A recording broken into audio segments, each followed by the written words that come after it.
오늘 우리가 함께 나누실 말씀은 창세기 21장 22절부터 34절까지의 말씀입니다. 창세기 21장 22절부터 34절까지의 말씀 우리 함께 합독하시겠습니다. 그때에 아비멜렉과 그 군대 장관 비골이 아브라함에게 말하여 이르되 내가 무슨 일을 하든지 하나님이 너와 함께 계시도다. 그런즉 너는 나와 내 아들과 내 손자에게 거짓되이 행하지 아니하기를 이제 여기서 하나님을 가리켜 내게 맹세하라. 내가 네게 후대한 대로 너도 나와 내가 머무는 이 땅에 행할 것이니라. 아브라함이 이르되 내가 맹세하리라 하고 아비멜렉의 종들이 아브라함의 우물을 빼앗은 일에 관하여 아브라함이 아비멜렉을 책망하매 아비멜렉이 이르되 누가 그리하였는지 내가 알지 못하노라. 너도 내게 알리지 아니하였고 나도 듣지 못하였더니 오늘에야 들었노라. 아브라함이 양과 소를 가져다가 아비멜렉에게 주고 두 사람이 서로 언약을 세우니라. 아브라함이 7 암양 새끼를 따로 놓으니 아비멜렉이 아브라함에게 이르되 이 7 암양 새끼를 따로 놓으면 어찌미냐. 아브라함이 이르되 너는 내 손에서 이 암양 새끼 7을 받아 내가 이 우물 판 증거를 삼으라 하고 두 사람이 거기서 서로 맹세하였으므로 그것을 브엘세바라 이름하였더라. 그들이 브엘세바에서 언약을 세우매 아비멜렉과 그 군대 장관 비골은 떠나 블레셋 사람의 땅으로 돌아갔고 아브라함은 브엘세바에 에셀나무를 심고 거기서 영원하신 하나님 여호와의 이름을 불렀으며 그가 블레셋 사람의 땅에서 여러 날을 지냈더라. 아멘. 할렐루야. 아브라함은 아비멜렉을 매우 두려워했었습니다. 그랬기 때문에 그랄 땅에 갔을 때에 이제 자신의 아내 사라를 그 누이라고 속이게 되었던 것이고요. 그래서 생명을 위해서는 어쩔 수 없는 선택이었던 것이 사실은 이 아브라함의 큰 실수 가운데 하나였던 것입니다. 물론 뭐 거기에 하나님이 계시지 않는 두려움이 훨씬 더 컸기 때문에 그럴 수도 있었겠지만 실제로는 아비멜렉도 매우 두려운 존재였던 것은 분명했습니다. 그런데 오늘 이 본문에 보게 되면 이제 모든 것들이 다 역전되는 것을 보게 됩니다. 오늘 누가 찾아옵니까? 아비멜렉이 자신의 군대 장관을 데리고 와서 이 아브라함과 화친 조약을 맺습니다. 맹세를 하죠. 너와 나와 관계 속에서 이제는 평화만 있기를 원한다면서 양들을 가져다 놓고 그 사이를 언약하며 지나가는 겁니다. 그러면 여러분 이거는 이미 우리가 몇 차례 이야기했던 것처럼 동물의 사체를 쪼개놓고 그 사이를 지나간다는 거죠. 이거를 만약 어기게 되면 어떻게 되는 겁니까? 그러면 이 동물처럼 쪼개진다라는 게 이제 베리트라는 언약의 의미입니다. 자, 그러니까 이제 누가 봐도 아브라함을 무시할 수 있을까요, 없을까요? 아브라함을 무시할 수가 없는 겁니다. 그러니까 사실은 이 아비멜렉도 이 아브라함을 처음부터 막 업신여겨가지고 사라를 막 빼앗고 막 무력으로 막 이렇게 빼앗은 그런 의미는 아니었던 것 같습니다. 왜냐하면 이미 아브라함은 그 가나안 동부의 동맹을 정말로 깨트렸던 엄청난 힘을 가지고 있었던 족장 정도의 수준이었거든요. 그러니까는 실제로 뭐 왕 정도의 뭐 어마어마한 이런 어떤 그런 능력을 갖고 있지는 않았지만 왕들을 버금가는, 그러니까 5 연맹들을 다 연합해서 온 사람들을 다 때려 부실 수 있는 정도의 능력을 가지고 있는 사람이었기 때문에 어쩌면은 이 아비멜렉도 누구와 좀 가깝게 지내려고 했을까요? 이 아브라함과 좀 가깝게 지내기 위해서 여러분들 결혼 동맹이라는 거 아시죠? 결혼을 함으로써 서로가 동맹을 맺는. 그러니까 어떻게 보면은 아브라함의 누이라고 얘기하니까 옳거니 나이가 적든 많든 이 누이하고 결혼을 해버리면 누가 내 편이 되는 겁니까? 아브라함이 아비멜렉의 편이 되는 거기 때문에 옳거니 하면서 이제 이렇게 결혼을 하려고 했던 것이었지 사실은 뭐 힘으로 무력으로 애굽의 바로처럼 처음부터 그랬던 것은 아니었던 것 같습니다. 오늘의 이 본문을 보게 되면 그런 우리가 의미를 알게 됩니다. 자, 어쨌든 간에 중요한 것은 무엇이냐 하면 아비멜렉이 아브라함을 다시 찾아왔고 아비멜렉은 아브라함과 함께 언약을 맺게 되는 이런 장면들이 나오게 되는 것을 보게 됩니다. 결국엔 이 모든 일들로 인하여서 역전이 이루어지게 된 것을 우리가 알게 되는 것이죠. 자, 그런데 이렇게 그 아브라함과 아비멜렉 사이에서 언약을 맺게 되는 그때에 어떤 일이 벌어지게 되냐면 오히려 아브라함이 아비멜렉을 책망하는 일 하나가 나오게 됩니다. 이거는 자신의 우물에 관한 이야기였어요. 우물을 팠는데 이 우물을 누가 뺏어버린 걸까요? 이 아비멜렉의 종들이 뺏은 겁니다. 근데 이거를 이전에 알았던 것이 아니라 오늘 자기도 들은 얘기를 하는 거예요. 그러니까 너도 모르고 나도 몰랐는데 오늘 내가 알게 된 이야기다. 이런 일이 일어나면 될까 안 될까? 이렇게 얘기하는 거예요. 앞으로 이런 일이 일어나면 우리 큰일 난다. 서로가 언약을 맺었는데 이런 일이 일어나게 된다면 너 이제 쪼개진다. 뭐 이런 얘기를 이제 막 책망하는 거예요. 그러니까 완전히 여러분들 바뀌었죠 이제 이전에는 누가 더 세 보였습니까? 아비멜렉이 훨씬 더 세 보였고 거기 안에 두려움을 누가 갖고 있었습니까? 아브라함이 이 두려움을 갖고 있었어요. 그런데 이제는 누구를 책망합니까? 아브라함이 아비멜렉을 책망하는 일까지 나오게 되는 걸 보게 되는 거예요. 완전히 역전시키신 것, 역전이 되었던 거죠. 그러니까 사실은 하나님의 언약 안에는 단순하게 하나님이 약속을 지킨다는 어떤 그런 그 개념도 분명하지만 그 개념을 넘어서는 하나의 더 개념이 있는 겁니다. 하나님의 능력이 누구에게 임하는 걸까요? 언약의 당사자인 그 사람에게 임하는 거죠. 그러니까 하나님의 능력이 그 사람의 능력이 되어지는. 왜냐하면 누구의 이름으로 맹세한 것이 그 사람과 함께하는 겁니까? 하나님의 이름으로 맹세한 것이 그 사람과 함께하는 것이니까. 저와 여러분이 그러니까 하나님의 말씀을 온전히 믿고 살아간다는 것은 누구의 능력을 힘입어 살아간다는 걸까요? 그러니까 하나님의 능력을 힘입어 살아간다는 것입니다. 그러니까 결국에는 우리가 우리의 힘으로 살아가지 않고 하나님의 능력으로 살아가려면 무엇을 의지하며 살아가야 될까요? 하나님의 말씀을 의지하며 살아가는 인생이 되어야 한다는 것이죠. 자, 그럴 때 이제 하나님은 그 인생을 하나님이 다스려 주시는 인생으로, 그러니까 백이 되어 주시는 거죠. 든든한 백이 되어 주시는 것이죠. 그런 하나님께서 역사해 주시는 것입니다. 자, 어쨌든 이러한 그 상황 속에서 아비멜렉은 이제 아브라함에게 아무런 말도 못하게 되는, 이런 일이 일어나면 안 되지 하면서 서로가 더 긴밀하게 맹세를 맺게 되는 이러한 일들을 보게 됩니다. 그런데 여기서 이제 보게 되면 아브라함이 이제 그 우물 뺏은 그 우물을 놓고 거기서 이제 7 암양을 따로 놓고 이렇게 이제 맹세하게 합니다. 그러면서 그 이름을 뭐라고 얘기하냐면 31절에 보게 되면 두 사람이 거기서 서서 맹세하였으므로 그곳을 무엇이라고 부릅니까? 부엘세바라 이름하였더라라고 얘기합니다. 이 부엘세바라는 말은 맹세의 우물이라는 뜻의 그 우물입니다. 부엘세바, 맹세의 우물. 자, 그런데 여기서 맹세라는 말이 참 재밌습니다. 여기서 오늘 보면 7 암양 새끼를 갖고 오죠. 7이라는 게 뭘까요? 완전한 의미를 갖고 있어요. 그러니까 맹세라는 것은 완전함의 의미를 갖고 있어요. 그래서 실제로 이 부엘세바라는 것은 어떤 의미를 갖고 있냐면 완전한 우물이라는 뜻을 갖고 있는 거예요. 그러니까 완전한 맹세의 우물.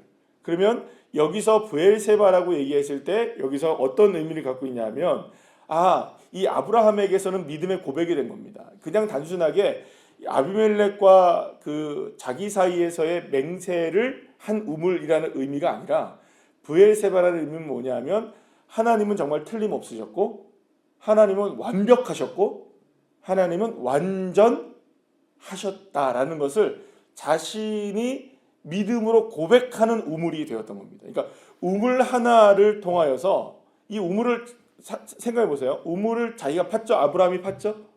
근데 아브라함이 누구에게 뺏긴 겁니까? 이 아비멜렉의 종들에게 뺏긴 거예요. 자, 그러면 여기에 지금 생각해 보세요. 여기서 누가 살아라 얘기한 겁니까? 실제로는 아비멜렉이 이 땅에서 와서 마음대로 살아라 얘기했는데도 불구하고 또다시 고통을 당한 거죠. 어떻게 보면. 그런데 하나님은 자신의 고통을 외면하지 않으셨고 단순하게 아들을 허락하신 것 이상의 완전하게 모든 것들을 다 완벽하게 이루시는 분이 누구셨다는 겁니까? 하나님이셨다는 것을 이 우물은 증명하고 있다는 것이죠. 그러니까 결국에는 이 우물을 통하여서 사실은 이 우물이 나에게 기쁨을 주는 우물이었지만 때로는 그 우물이 다시금 슬픔이 되기도 하죠. 그러나 하나님은 우리의 슬픔을 그대로 슬픔으로 놔두시는 분이 아니시라 반드시 하나님의 언약은 어떻게 하십니까? 우리의 인생을 웃게 만드시는 하나님이시라는 것. 그 하나님의 놀라운 약속과 언약이 나의 삶에 이루어지는 것이라는 것을 이 브엘세바에 담게 된 겁니다. 그러니까 하나님은 브엘세바라는 뜻에는 어떤 의미가 담겨져 있느냐? 결국에는 하나님은 완전하시다. 하나님은 완전하시다. 자, 그런데 여기다가 하나님의 완전하심을 담게 된 이 그 브엘세바의 우물에다가 뭘 심게 되냐면 오늘 본문의 33절에 보시게 되면 에셀나무를 심고 거기서 영원하신 하나님 여호와의 이름을 불렀더라 이렇게 얘기합니다. 여러분 에셀나무라는 것은요 어떤 의미를 갖고 있냐면 작은 숲이라는 의미를 갖고 있습니다. 작은 숲. 그러니까 그러니까 우물을 하나 파놓고 거기에다가 나무를 심은 겁니다. 근데 그 처음에 그 나무는 어떤 나무였을까요? 작은 나무였던 거예요. 그러나 그 작은 나무가 비록 지금은 작지만 여러분 어떻게 보면 아브라함에게 자녀는 이스마엘은 뭐 일단 접어두고 자녀가 몇 명입니까? 하나님이 약속하신 자녀는 별처럼 많았습니까? 바다의 모래처럼 많았습니까? 아니죠. 딱 한 사람이었어요. 여러분 이건 정말 작은 거죠. 작다 못해 이거는 부족하고 연약해 보이는 것입니다. 에셀나무와 똑같은 거예요. 작은 숲인 거예요.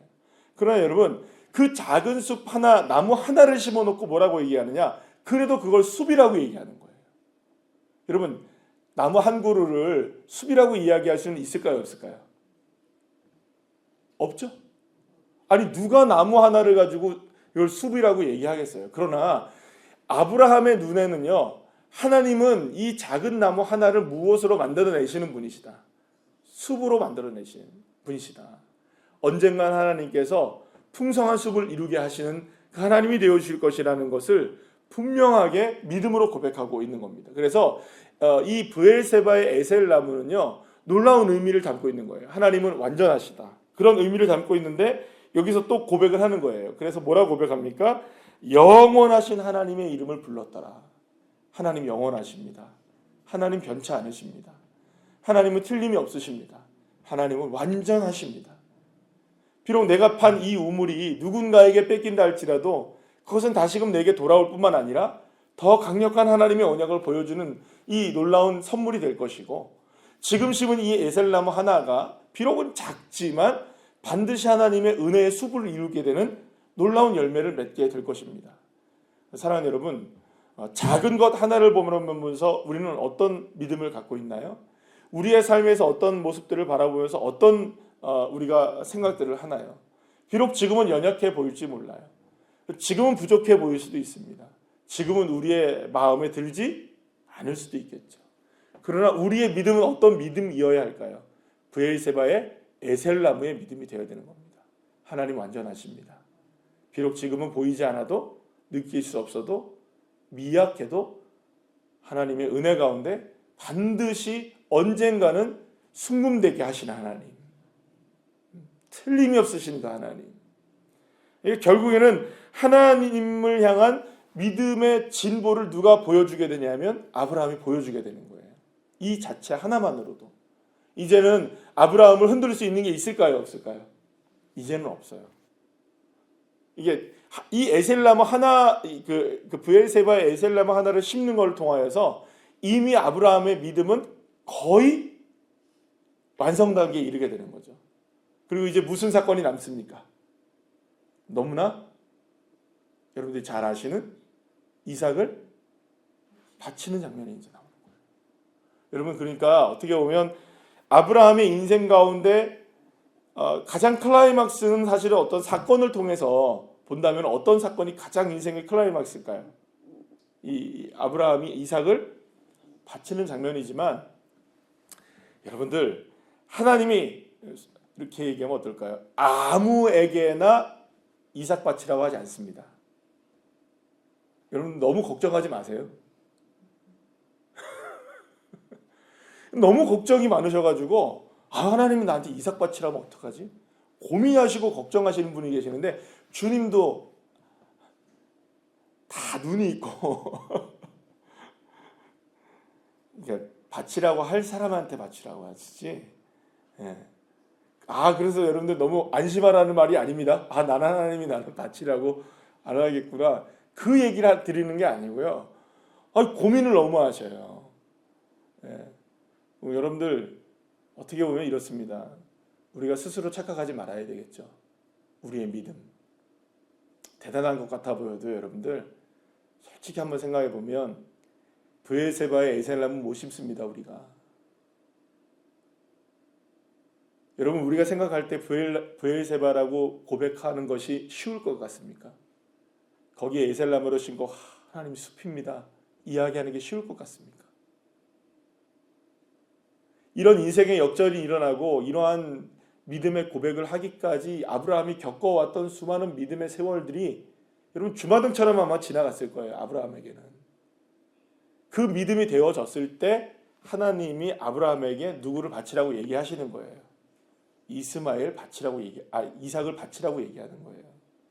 그러니까 어떻게 보면 우리가 스스로가 너무 뭐랄까요? 우리의 믿음을 대단한 믿음이시지만 그 믿음 가운데 가기까지는요 이런 장면들을 거쳐 나가야 되는 것이죠.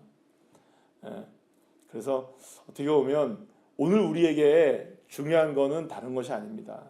오늘 나는 이 브엘세바의 에셀나무 심고 있는가? 이런 상황 속에서 내 우물을 뺏겨도 주님 완전하십니다. 이미 여러분들 여기서 그렇잖아요. 내 자녀 뺏긴 것과 똑같잖아요. 우물 뺏겼다는 것은요. 여러분 우물은 생존이잖아요. 그런가요? 안 그런가요? 이 우물 없으면 죽잖아요. 그러면 사실은 다르긴 달라도 자신의 아들이나 우물이나 사실은 의미상 다르지만 생존과 똑같은 거예요. 생명과. 근데 그거 자기가 뺏겨놓고 얼마나 마음 아팠겠어요. 그런데 거기에 대가 뭐라고 얘기하는 겁니까? 하나님 완전하십니다.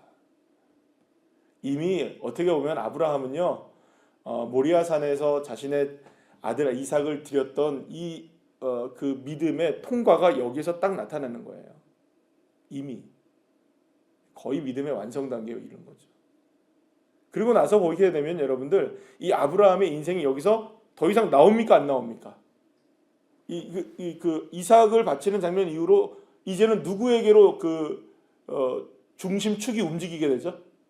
이삭으로 움직이게 되죠. 그리고 이제 이삭의 이야기로 넘어간단 말이에요. 그럼 더 이상 아브라함에게서 볼 게 있다는 겁니까? 없다는 걸까요? 볼 게 없다는 거예요. 이제 아브라함 만날 시간 얼마 안 남았습니다, 여러분. 아브라함 끝까지 잘 만나시고, 그러니 오늘 사실 어떻게 보면 인생의 거의 믿음의 완성 단계가 풍성하게 이루어지게 되는 것을 보게 됩니다. 사랑하는 여러분, 오늘 우리의 삶에 어떠하든 우물 파시면서 또다시 뺏기고 또 이런 일들이 벌어지고 저런 일들이 벌어진다 할지라도 비록 지금 보이는 일이 없다 할지라도 하나님 완전하십니다. 그리고 이 작은 나무 하나가 숲을 이루게 될 줄 믿습니다. 이 믿음으로 우리 인생의 브엘세바의 에살나무를 심는 그런 믿음의 자녀들 한 분 한 분들 다 되시기를 간절히 축복합니다. 기도하시겠습니다.